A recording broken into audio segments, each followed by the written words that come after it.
Olá, sejam todos muito bem-vindos ao canal AB Espaço. Nós somos um lugar em que a gente conversa sobre os assuntos jurídicos da atualidade, sem qualquer viés político ou ideológico. Hoje estou recebendo com muito prazer a doutora Cláudia Viegas.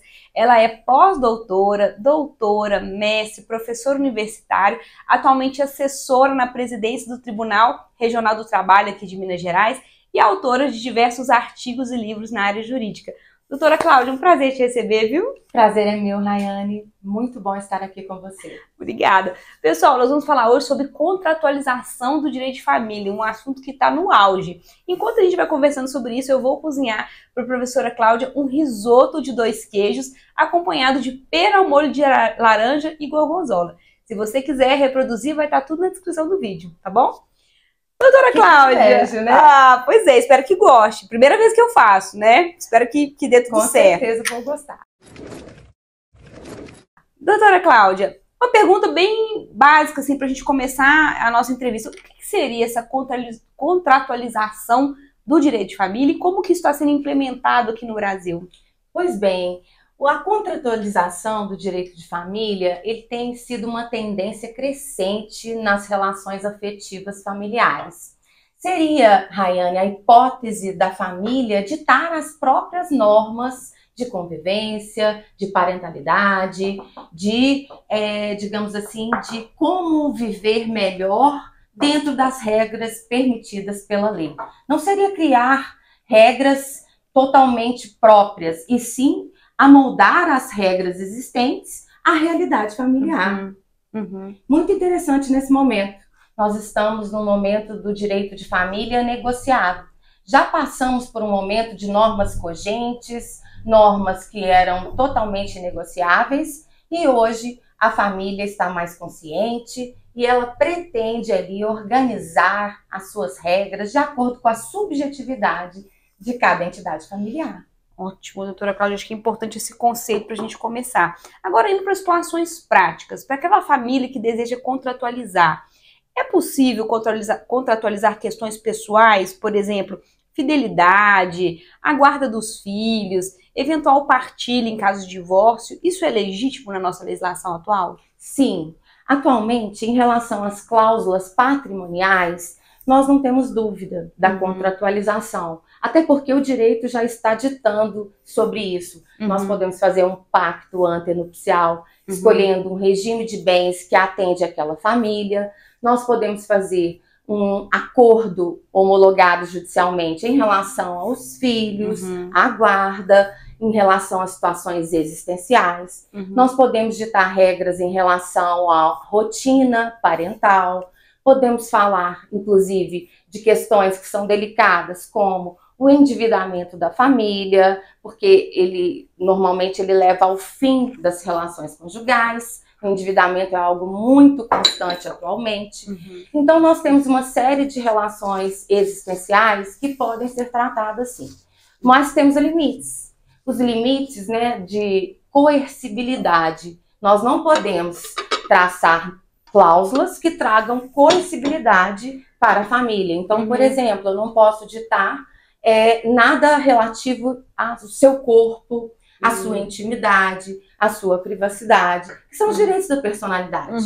Então, o próprio direito já traz limitações para a contratualização em geral e também da contratualização em direito de família. Então, um exemplo assim, vou casar com você e você coloca uma cláusula que você não pode exercer uma determinada profissão, ou você não pode fazer determinada tatuagem, alguma coisa do tipo. Exatamente. Ou fazer uma cirurgia plástica, por exemplo. Então, em relação a limitações ao seu corpo, né, nós já temos ali os direitos da personalidade e as garantias. Né? E essas garantias, elas funcionam em qualquer tipo de contrato, inclusive no contrato de direito de família. E hoje em dia, Rayane, nós temos contratos assim variados de direito de família. Nós temos um contrato que está muito famoso atualmente, que é o contrato de namoro, né?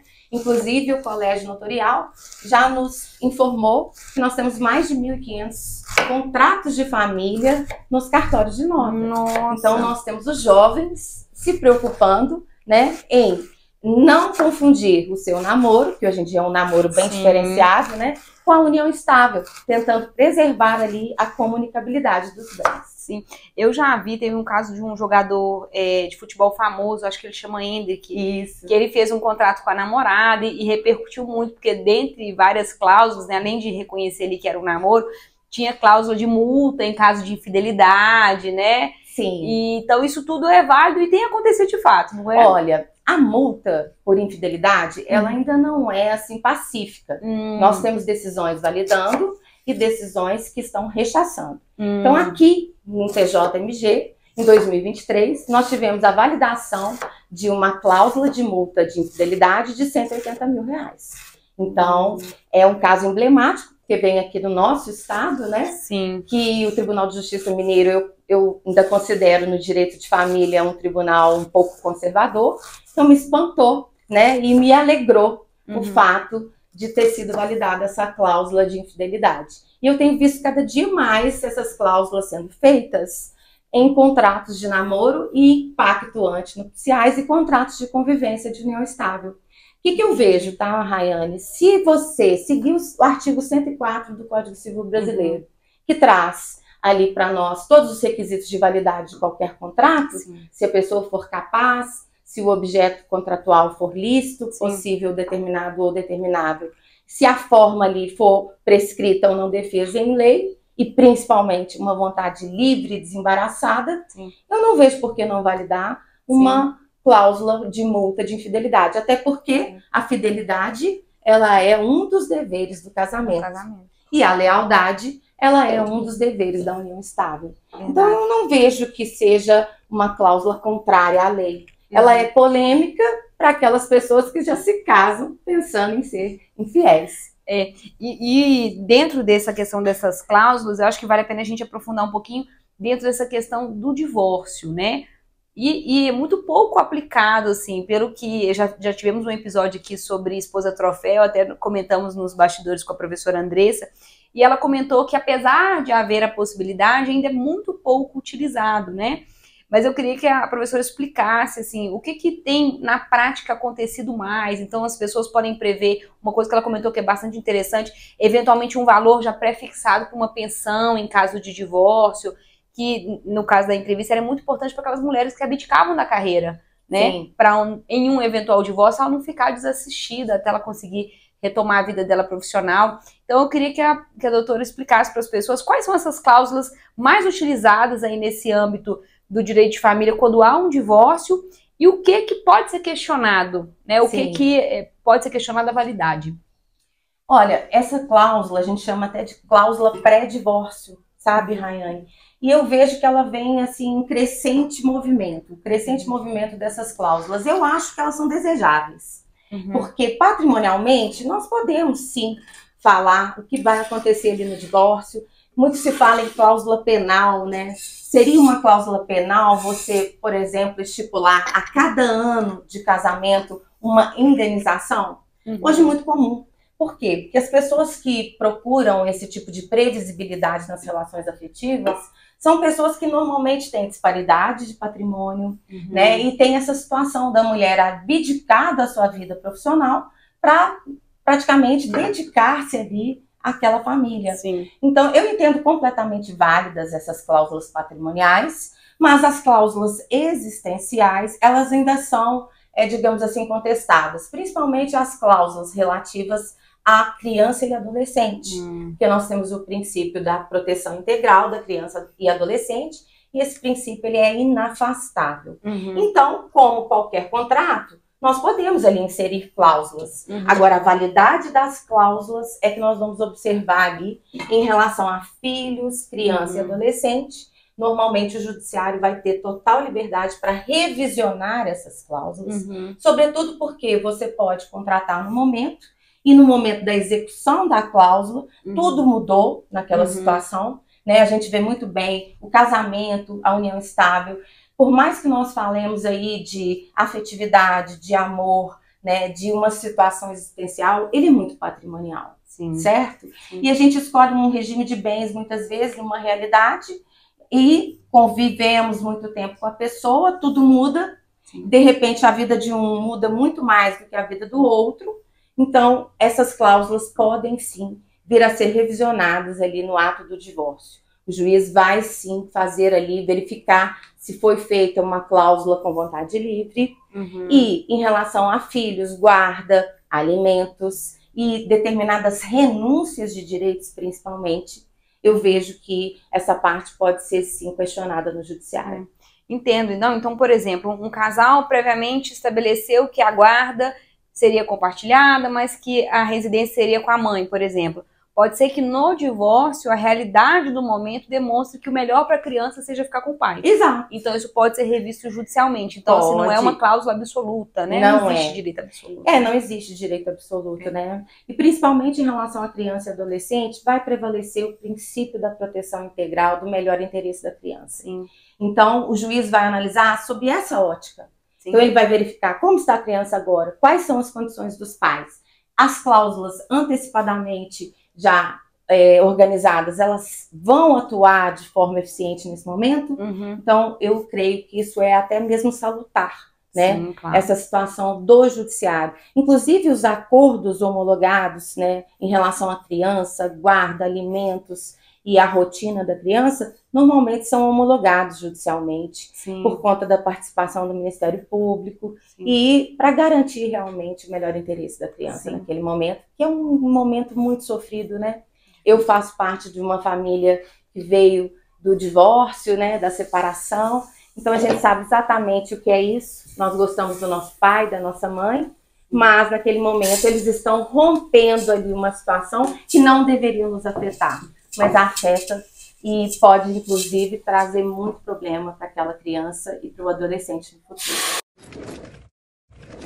Professora Cláudia, uma coisa assim que eu acho bastante importante frisar, até sempre falo isso com os meus alunos em sala de aula, que é a questão do que responde pelas nossas obrigações é o nosso patrimônio. Sim. Então pode ser que tenha uma cláusula ali com uma multa de infidelidade, por exemplo, e a pessoa não ter condições financeiras de arcar com aquilo, né? Ou então uma mulher, por exemplo, que previu que ela ia abrir mão da carreira dela e que no eventual divórcio ela teria direito a uma pensão num valor X, e aquilo não se fazer possível, né? Sim. Então existe ainda a importância de a gente olhar para essa questão patrimonial, não basta haver a cláusula, é preciso que haja esse patrimônio para honrar com aquela obrigação, não é isso? Com certeza, até porque o contrato ele passa por planos. Ele passa pelo plano da existência, pelo plano da validade e da eficácia. E quando vem a eficácia, essa cláusula tem que ser plausível, ela tem que ser executável. Então, neste momento, o juiz vai verificar se as condições mudaram, inclusive, Rayane, nos pactos e também nos contratos de namoro, o que a gente sugere? Que seja feita uma revisão anual, até mesmo para verificar se a situação não mudou. Sim. E não invalidar aquele contrato de namoro, porque perto da realidade, nós temos o que vai valer, vai ser a realidade. Ontem eu estava falando sobre o princípio da responsabilidade patrimonial numa aula de obrigações, e os alunos estavam revoltados, e eles disseram assim, professora, mas pense bem, se acabar o patrimônio, eu não tenho o que executar. Aí eu disse a eles, vejam, você tem que partir do pressuposto de uma história. O nosso corpo já pagou pela nossa obrigação, né? E quando você diz, por exemplo, que a mulher abriu mão daquela vida profissional dela, isso tem que ser uma escolha livre dela. Sim. Não pode estar escrito num pacto antinupcial que a mulher não vai trabalhar e vai ganhar uma indenização. Eu entendo que esse limite aí ele é inválido, ele é abusivo. Sim, porque então, senão ela estaria vendendo, né, a liberdade dela de exercer uma profissão. Exatamente. Então, eu já me deparei com cláusulas em pacto antinupciais, por exemplo, de um homem, dizendo que ele não gostaria de ter filhos. E essa cláusula foi revista pelo judiciário e validada. E aí o que o juiz disse? Nós aqui tivemos uma previsibilidade. O homem, ele não impediu a mulher de ter filhos. Ele só declarou de forma antecipada que ele não teria filhos. E que ele faria uma vasectomia futura e deixando ela ciente que ele entraria no casamento vasectomizado e que ele não teria nenhuma intenção de ter filhos. Então, veja, ele não impediu a mulher de ter o filho. Mas simplesmente ele disse que com ele, essa mulher não teria filhos. E o juiz, é algo polêmico. Sim. E o juiz validou essa cláusula. Achei muito interessante. Interessante. Né? Uma outra cláusula também que até conversamos nos bastidores sobre isso, essa questão do dote. Repercutiu muito um vídeo de uma influencer muçulmana, a Mariam Chami, em que ela falava que as muçulmanas têm direito a receber um dote quando se casam, né? Que esse dote seria uma proteção para elas no caso de um divórcio. Então, o dote não é para a família, é para ela casando ali, se houver um superveniente divórcio, ela está protegida. E muitas mulheres se manifestaram ali com interesse também de ter direito a um dote, Sim. né? E eu queria saber da doutora, esse dote que a Mariam Chami falou é diferente dessas expressões dotes que nós já tivemos no Código? E se a doutora acha que seria viável no nosso ordenamento jurídico atual? Eu entendo que não é viável, né? Porque a cultura é muito diferente da nossa. E nós já tivemos o dote no Código Civil de 1916. E ele era ao contrário. Ele seria uma verba da família da mulher que era entregue para o marido. Então, veja, eu já vejo esse dote dessa época como uma espécie de contratualização do direito de família. E ali, o fundo teleológico desse dote era dizer para o marido assim, veja, a mulher aqui era relativamente incapaz, ela vai para sua família também relativamente incapaz, logo, ela não vai produzir, ela não vai trabalhar, ela não vai contribuir para a família. Então, a família adianta um valor ali, né, para, digamos assim, compensar a ida da família, a ida da mulher para a família do marido. Então, por ser completamente diferente, eu entendo que esse mecanismo não funcionaria aqui no nosso direito brasileiro. Doutora Cláudia, eu pensei a mesma coisa, porque assim, a mulher brasileira, né, os brasileiros, eles se divorciam numa quantidade muito maior do que os muçulmanos. Então, assim, haveria sempre a desconfiança do homem em transferir um patrimônio para a mulher e correr o risco dela pedir o divórcio futuramente. E não caberia, por exemplo, uma cláusula impedindo ela de divorciar. Porque isso é um direito que ela não poderia abrir mão. E como lutamos, né, para que o divórcio ele simplificasse. Porque eu mesmo sou do tempo, eu já fui separada judicialmente. Eu aguardei 1 ano para me divorciar para me casar com o meu atual marido. Então, veja bem, né, eu tive esse período de reflexão que existia antigamente, né? Eles falavam, você separa judicialmente, você terá um período de reflexão. E esse período, ele trazia muita violência para as famílias. Porque dentro desse período, as pessoas entendiam que o homem, principalmente, que ele era ainda dono daquela mulher naquele período. Que ela ainda era casada com ele, né? E que não teria liberdade. Então, assim, nós lutamos muito para ter o divórcio, lutamos muito para ter uma família eudemonista, em busca da felicidade, né? De não ser casado obrigado, de não ter um casamento arranjado. Então, isso tudo foi uma luta constante no direito de família. Então, eu entendo que o divórcio foi uma conquista familiar. E ele não pode ser afastado nesse momento de forma alguma. E hoje em dia nós evoluímos tanto a ponto de nem precisar mais da citação da outra parte. O juiz tem concedido liminarmente o direito ao divórcio, né? Porque é um direito potestativo. Isso é sensacional, né? Sensacional. Porque o que a gente via eram os cônjuges ameaçando a outra parte, poderia ser homens ou mulheres, porque isso eu já vi acontecendo de ambos os lados. E de falar, eu não quero me separar, eu não vou me divorciar, eu não vou dar o divórcio para você. Vá para o litigioso. E nós tínhamos aí processos de 5 anos, 4 anos de litígio, né, nesse divórcio. Inclusive surgiu a constelação familiar muito em função disso, né, de tentar resolver o conflito de forma mediada, com uma multidisciplinariedade. Então isso aí evoluiu muito. Então eu entendo que nós temos aí um direito de família numa evolução que não tem volta. É verdade. E quando a professora estava comentando, eu estava lembrando dessas novelas de época, né? Que havia mesmo essa ameaça, eu não vou te dar o divórcio, né? Hoje em dia está muito claro que é algo que é... Divórcio por liminar, para mim, foi assim, um sucesso. Porque, veja bem, né? É aquele momento que você vai encerrar um litígio ou não vai proliferar esse litígio, né? Eu conheci uma amiga, ela era advogada e ela falou que ela estava com o caso há 5 anos e que ela não conseguia encerrar o caso, que foi para a constelação familiar e aquele marido falou assim, não, eu preciso estar em conflito com ela, porque a audiência é um momento que eu a vejo.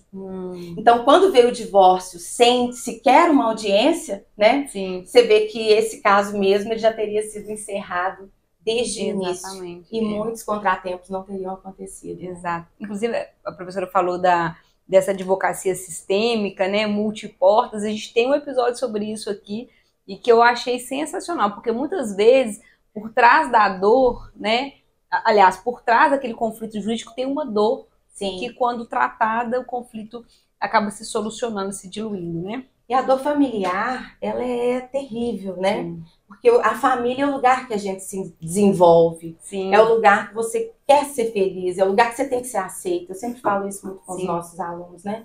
Então, eu creio que ali é o lugar de desenvolver a dignidade. Nós temos que preocupar com as pessoas, nas famílias, que elas sejam felizes nas Sim. famílias que escolherem. Sim. Professora Cláudia, dentro então dessa questão também da contratualização, há uma crítica que vem surgindo, que é essa questão de a contratualização do direito de família é uma forma de dar autonomia, né, à vontade das pessoas, ou é uma forma de mercantilizar as relações? Como é que a doutora vê essa polêmica? Quem critica a contratualização do direito privado como um todo, e principalmente do direito familiar, fala muito sobre mercantilização. Mas a ideia não é essa. A ideia é previsibilidade, a ideia é você ser claro. Eu entendo muito, muitas vezes na família, as famílias dão errado porque a gente espera que o outro adivinhe as suas expectativas. E neste momento de contratualizar, é um momento de negociar. É um momento de você passar para o seu companheiro ou para o seu cônjuge o que você espera da família. Então, assim, eu entendo o seguinte, ninguém é obrigado a amar ninguém. Eu nem defendo o princípio da afetividade, eu defendo a afetividade como um valor jurídico que hoje traz direitos e obrigações no direito de família, um valor forte. Então, nesse sentido, eu entendo que o afeto, ele não é negociável, entende? O que é negociável ali é a rotina, é o dia a dia, é aquela família específica. Eu entendo a contratualização como um respeito às famílias diferenciadas. Nós temos hoje a pluralidade familiar, né? Várias espécies de família. Eu já cheguei a falar sobre 12 espécies de família na sala de aula, entende? Então eu entendo que esse aumento dessas espécies familiares veio nesse sentido de trazer para as relações afetivas a previsibilidade, a negociação, a clareza, entendeu? Então, é uma afetividade diferente que está acontecendo agora. E eu entendo o seguinte, o amor não se vende, muito menos a dignidade.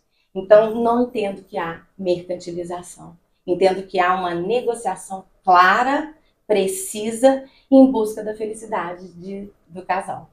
Eu achei sensacional a colocação da doutora por conta dessa questão da negociação e de colocar na mesa questões que muitas vezes poderiam ser um problema durante a convivência conjugal. Então, ao sentar e discutir aquele contrato, discutir aquela cláusula, talvez a gente tenha a oportunidade de pôr na mesa problemas que poderiam ser futuros e naquele momento eles são solucionados, né? Com certeza, e assim, aquela história de que o que é combinado não custa caro, né?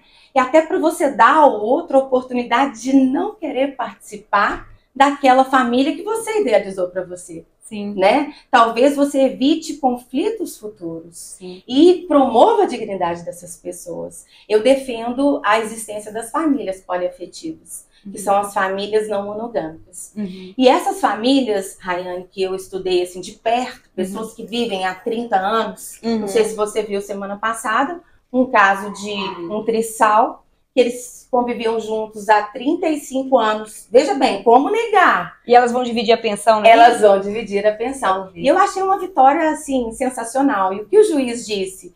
Ele disse assim, como não dar validade a uma família existente há 35 anos, cada uma das mulheres com 4 filhos.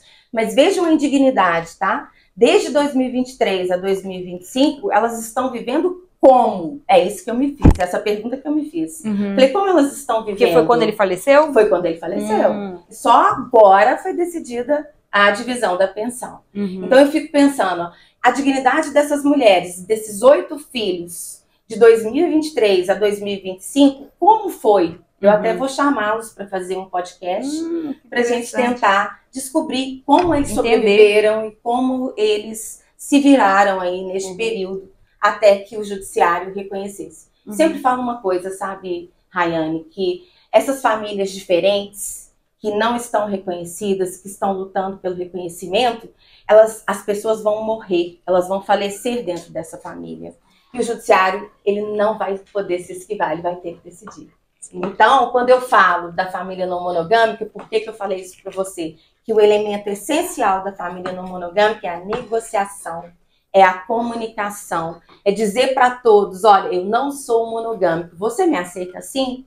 Se você me aceita assim, você está livremente aqui, nessa família, feliz? Se você estiver, você está dentro de uma família poliafetiva por excelência, uma única entidade familiar em que todos negociam. E eles falam de um elemento interessante, da compersão. Já ouviu falar, Rayane? Compersão? Compersão, compersion. É simplesmente você se sentir feliz quando o seu parceiro está com outra pessoa.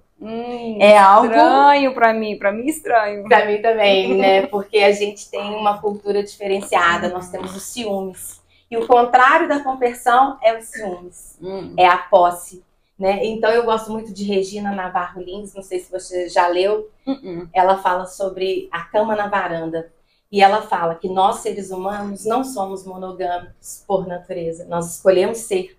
Então, quando você se casa, você combina com o seu cônjuge. Serei fiel e serei monogâmica. Ser monogâmica é ter uma pessoa por toda a vida. Sim. E hoje nós temos um conceito de monogamia moderna, de monogamia serial. Significa ter uma pessoa de cada vez ao longo da vida. Então eu me caso, né? Tenho aquela pessoa, posso me divorciar e posso constituir uma nova família. E também terei novamente uma pessoa. Porque a monogamia veio do casamento indissolúvel, né, Rayane? Sim, sim. Muita coisa mudou agora na família. Sim. Mas eu particularmente, né, como casada e como comprometi a monogamia, eu acho que funciona muito também para alguns tipos de pessoas, sabe? A previsibilidade, a segurança, né? Assim, eu já tenho 20 anos de relacionamento com meu marido. Então, assim, a gente se conhece bem, essa segurança que a gente tem, esse bem-estar, também é um diferencial no relacionamento. E foi uma escolha livre sua. Foi uma escolha. Isso foi importante. E mais do que isso, é uma construção diária, construção, né? De confiança, né? Sim. Eu também eu faço parte de uma família monogâmica. E muitas pessoas me perguntam, por que você defende o direito dos poli, né?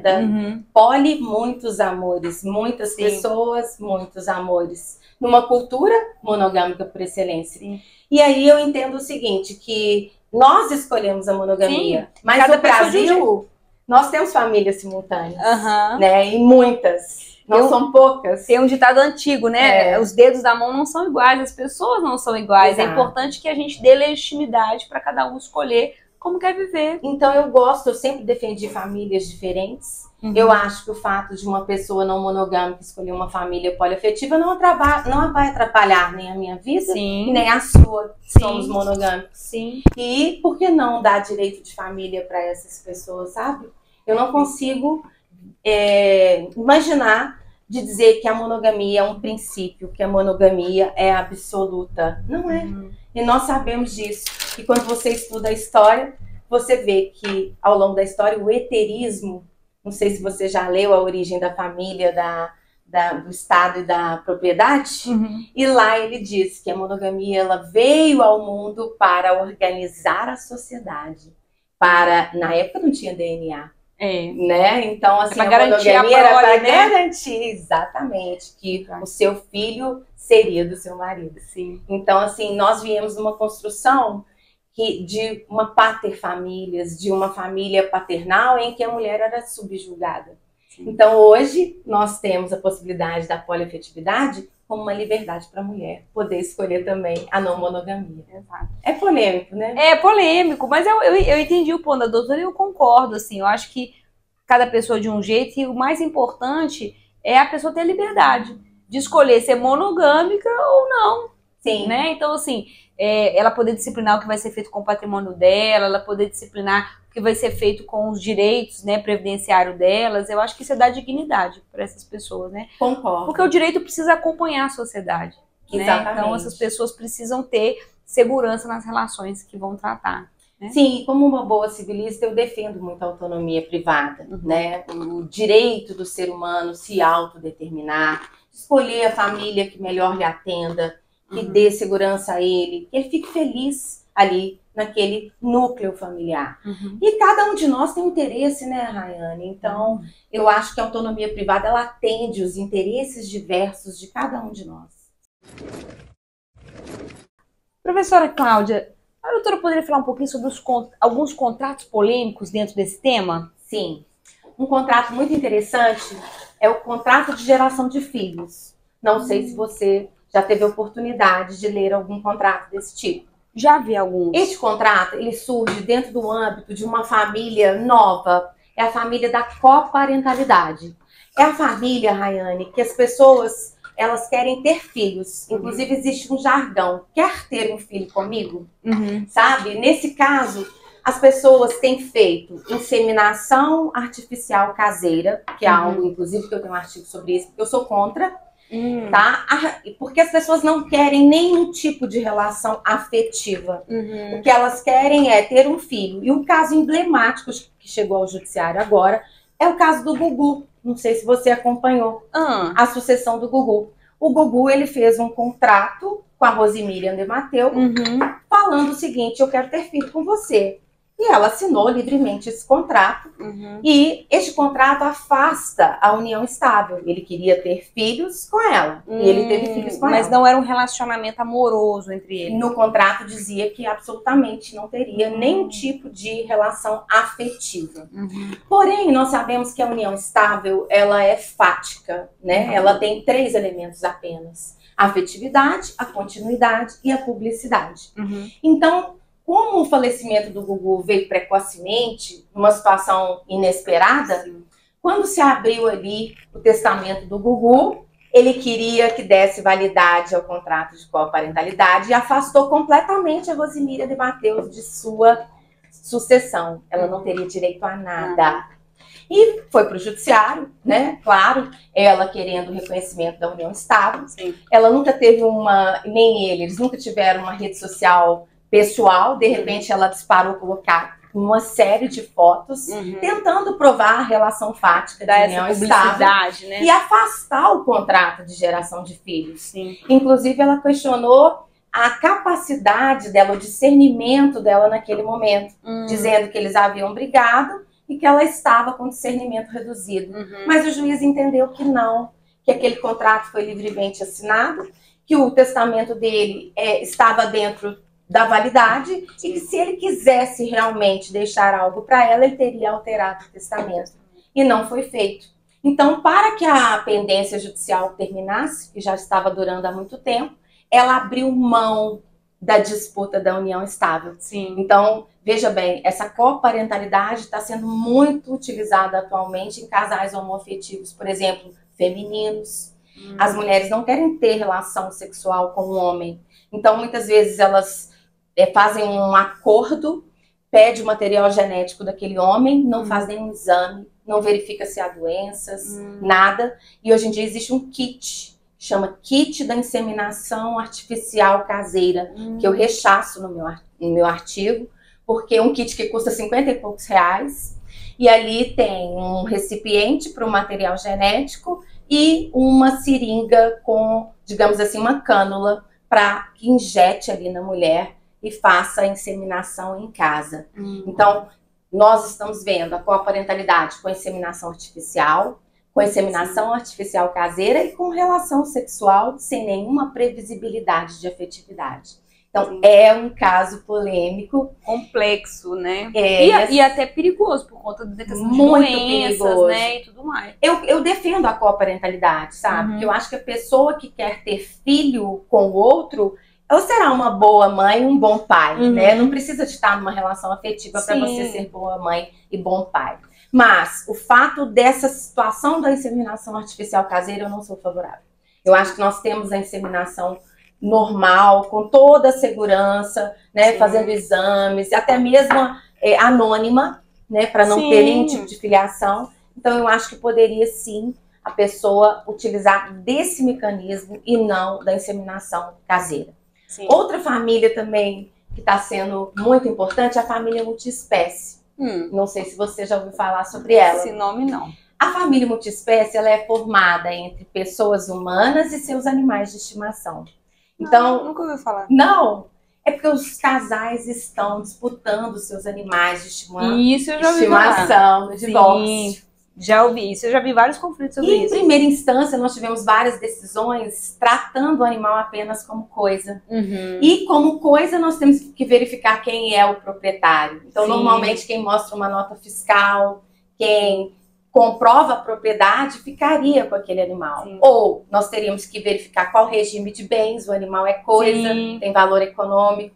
E outra, pode ser um animal adotado, não tem valor econômico. Sim. E o STJ decidiu que nós temos que verificar ali naquela família a afetividade entre o humano e o animal. Sim. E que o animal não é pessoa. Nós não queremos isso, tá? Uhum. Eu defendo que o animal é um ser que sente, é um Sim. ser ciente, Sim. né? Então, nesse sentido, o que ele tá, nós estamos protegendo a dignidade do ser humano, da afetividade do ser humano com o animal. Então, tanto o marido como a mulher, eles têm ali direito de conviver com o animal. Sim. Então, a gente tem visto na contratualização já uma previsão em relação à situação do animal de estimação. Porque atualmente nós estamos aplicando a guarda compartilhada analógica ao animal. Nós chamamos de tutela compartilhada.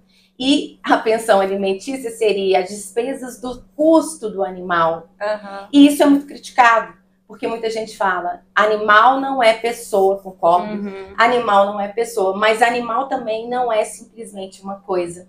Então, o que nós defendemos na família multiespécie é a situação do animal dentro do contexto familiar. Então, muito interessante, isso está sendo também já explícito nos pactos antenupciais, nos contratos de convivência de união estável, tá? E nos acordos, né? Tem sido homologado. Sabe que eu tenho um caso interessante sobre isso, e não era uma relação familiar, era uma relação societária. Eram duas sócias de um salão de cabeleireiro e apareceu um cachorrinho e o salão adotou o cachorro. Então não era nenhuma sócia nem outra, era o salão. Então assim, os gastos com ração, com pet shop, tudo era tirado do caixa da pessoa jurídica, da sociedade. Sim. E aí a sociedade se desfez e ficou aquele impasse para saber quem ia passar a se responsabilizar por esse cachorro. Acabou que no final a gente fez um acordo, mas eu fiquei pensando que se fosse judicializar, seria uma bela briga, porque ambas gostavam muito, mas como é que ia fazer com os gastos?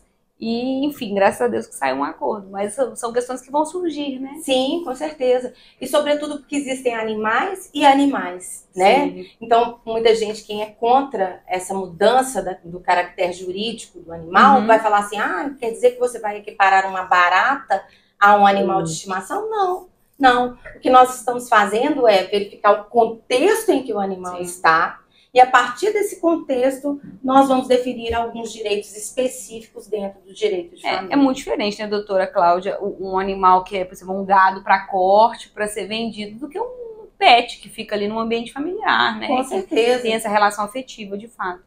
E essa família multiespécie, ela traz para nós ali a revisitação do que seria um animal de estimação. Ele se fixa a um animal de estimação. Sim. E aí, por curiosidade, eu estou com uma aluna atualmente que o animal de estimação dela é uma cobra.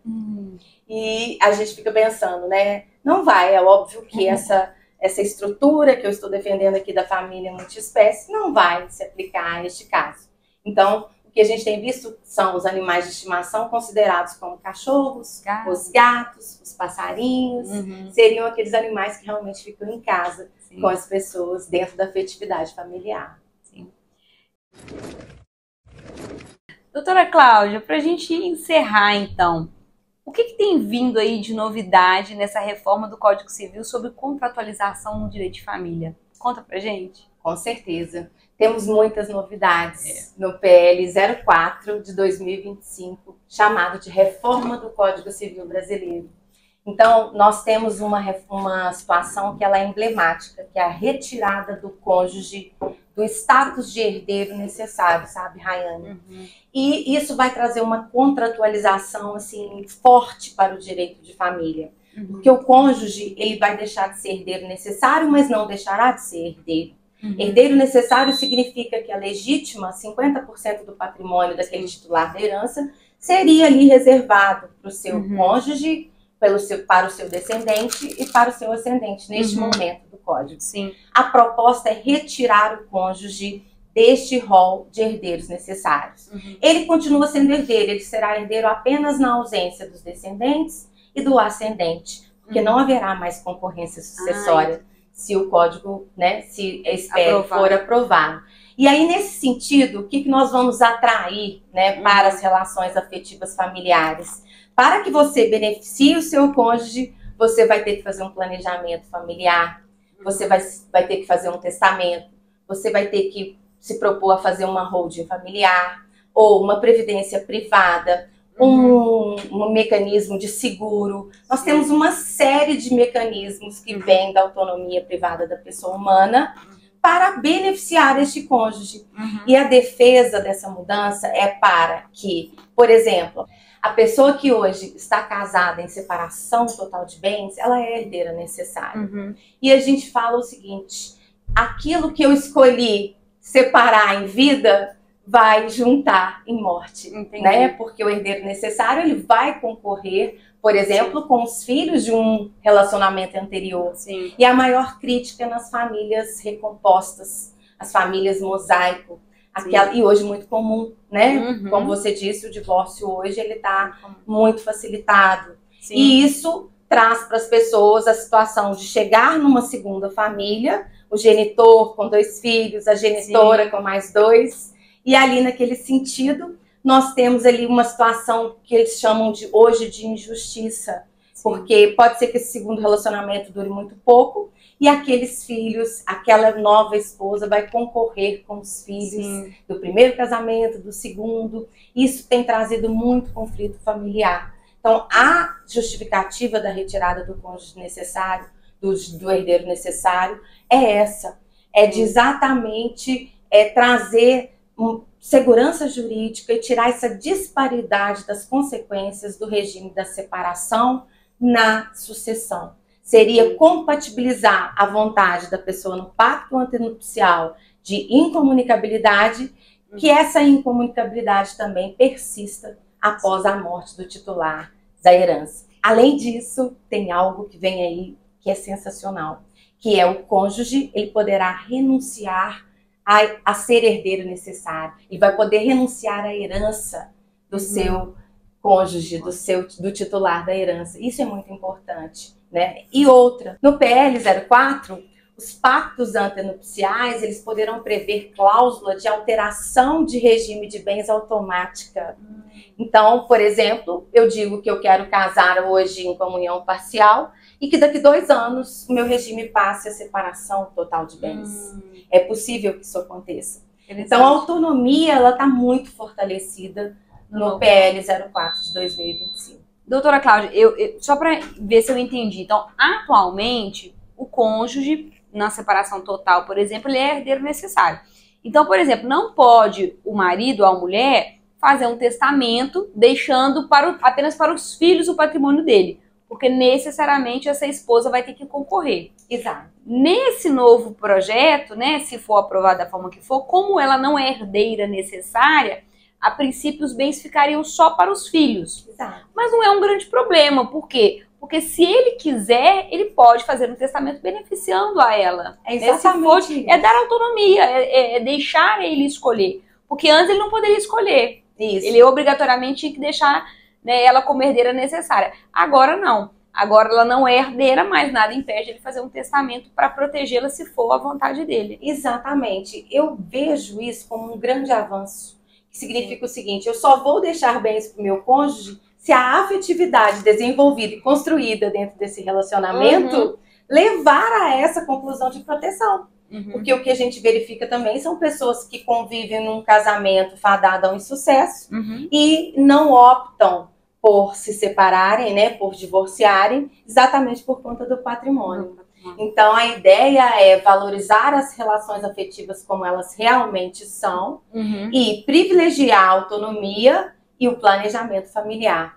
O que é o problema disso tudo? É a nossa ausência de cultura nesse sentido. Né? O nosso povo não é um povo que gosta de falar de morte. Né? A morte é assustadora, as doenças, as pessoas não gostam de falar de assuntos dessa natureza. Embora depois da nossa, né, desse período aí que nós passamos terrível de pandemia, nós tivemos aí um aumento de mais de 300% de testamentos no Brasil. Mas 300% de pouco, Não é muito você concorda que não traz ali, né, um impacto muito grande. Então, as pessoas que criticam essa retirada do cônjuge do rol de herdeiros necessários, dizem assim, mas e aquela esposa que abriu mão da família, que conviveu 30 anos, e quando ela sai da relação, ela não vai ter espaço no mercado, ela não vai conseguir, né, entrar no mercado de trabalho. Eu verifico o seguinte, hoje em dia, se você não fizer um pacto antenupcial, você vai casar em comunhão parcial de bens. Nesse caso, todos os bens adquiridos na constância do casamento onerosamente serão partilhados. O cônjuge vai continuar tendo direito próprio à meação, a 50% destes bens adquiridos onerosamente na constância do casamento. Então eu vejo que a maioria das famílias estarão acobertadas pela meação. E se aquela afetividade justificar ao longo dos anos, com certeza aquele cônjuge vai se preocupar em planejar o futuro, certo? Com essa mudança da legislação, ele vai estar ciente disso. Eu entendo que quem ama planeja. Então, do mesmo jeito que o afeto ele não é vendável, né? Não se vende afeto, não se vende dignidade, eu acho também que a construção do relacionamento pode levar a um bom planejamento familiar e a exclusão de muitos conflitos. Porque, veja bem, as pessoas constituem a segunda família e, neste caso ali, nós temos as injustiças familiares, que hoje em dia são chamadas assim, né? De que daquela mulher, a cônjuge sobrevivente, ela ter que dividir bens com os filhos atuais bilaterais e os filhos apenas do marido. E isso gera inventários aí infindáveis. Eternos, né? Não é o que a gente quer, né? Com certeza. Doutora Cláudia, eu acho que foi muito esclarecedor, né? Acho que o mais importante de tudo é que as pessoas tenham informação, porque é a partir da informação que elas vão poder escolher, né? E exercer essa autonomia da vontade. Eu queria, então, deixar a câmera para a doutora, deixe os seus recados, passar o seu Instagram para as pessoas te seguirem, fique à vontade. Foi um prazer participar, um prazer estar aqui na sua casa, sua comida deliciosa, muito obrigada. E, gente, qual é o recado, né? As famílias atuais, elas são diferentes. Vamos respeitar os direitos alheios, né? Vamos defender famílias diferentes das nossas. A família, cada um tem a sua. E isso é uma coisa muito séria. Então, vamos ter clareza, boa fé, vamos trazer previsibilidade para as relações familiares. Isso vai evitar problemas de sucessão, vai evitar problema em relação à criação dos filhos. E nós teremos ali uma situação muito melhor de uma convivência saudável, previsível e clara. É isso que a gente quer atualmente para a família. Agradeço a oportunidade. Se quiserem me seguir, o meu Instagram é Claudia_Viegas77. Será um prazer tê-los comigo lá no meu Instagram. Um abraço.